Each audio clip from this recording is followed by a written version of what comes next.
جس طریقے سے ٹارگٹ کیا جا رہا ہے، کیا ایران سے کسی کو خطرہ تھا ایز آف ناؤ؟ دیکھیں جی، بڑا اہم معاملہ ہے کیونکہ اس وقت ہم نے تو پاکستان کی نمائندگی کرنی ہے اور ساری صورتحال کو پاکستان کے تناظر میں دیکھنا ہے۔ اس وقت جو ہے پاکستان کو سفارتی حوالے سے جو ہے میں سمجھتا ہوں کہ بڑے ہی ایسے چیلنج کا سامنا ہے کہ وہ are running on a tightrope, یعنی ایک طرف ایران ہے، اس سے ظاہر ہمارے بہت اچھے تعلقات ہیں، ہم یہ سمجھتے ہیں کہ پاکستان کو سب سے پہلے جس ملک نے تسلیم کیا اس کا نام ایران تھا، گو کہ ایران کا بڑا جھکاؤ رہا بھارت کی طرف۔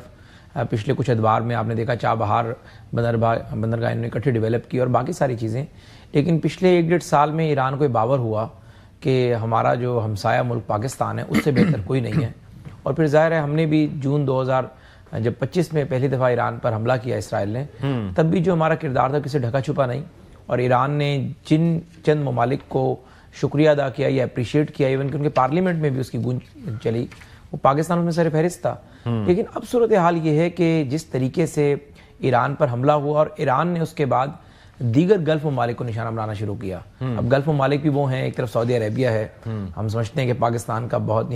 قلبی تعلق ہے سعودی عربیہ کے ساتھ، ایک معاہدہ بھی ہے، اس کے علاوہ UAE، اس سے بھی ہمارے اچھے تعلقات ہیں، قطر کے ساتھ بھی۔ تو لیکن ایران کا اس میں نقطہ نظر یہ ہے کہ یہ وہ ممالک ہیں جہاں پر امریکی اڈے ہیں، جنہوں نے امریکہ کو سپورٹ دی ہوئی ہے، اور ان امریکی اگر سپورٹ یہاں پر موجود نہ ہو تو شاید جو ہے ہمارے اوپر اس طرح کی دراندازی نہ ہوتی۔ یہ ایران کا ایک نقطہ نظر ہے۔ تو میں سمجھتا ہوں صورتحال کے اندر یہ بات بڑی ضروری ہے کہ امریکہ کا جو پرپس تھا ایران پر حملے کا، پہلے تو وہ جاننا بڑا ضروری ہے۔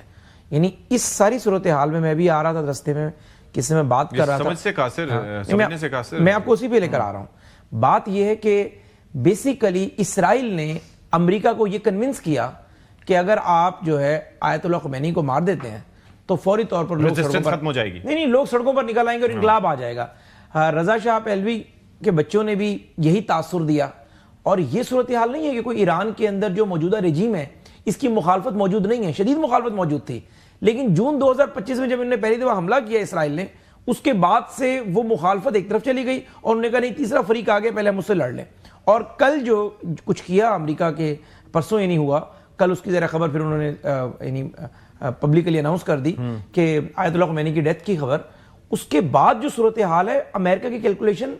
اس طرح تھی نہیں جس طریقے سے نہیں جو اب صورتحال ڈیولپ ہوئی ہے۔ اور میں سمجھتا ہوں کہ ظاہر ہے اگر یہ وار لمبا چلتی ہے تو ریجنل پیس کے لیے بڑا خطرہ ہے۔ پاکستان پوری کوشش کر رہا ہے کہ کسی بھی طریقے سے کوئی درمیانی رستہ نکال آئے، اور پاکستان کا اپنا بھی کنسرن ہے۔ جی بہت نہیں چاہتے کہ ہمارے بارڈر پر اسرائیل بیٹھا ہو، جی that is a major concern. اس پہ کوئی ذرا اختلاف ہے ہی نہیں۔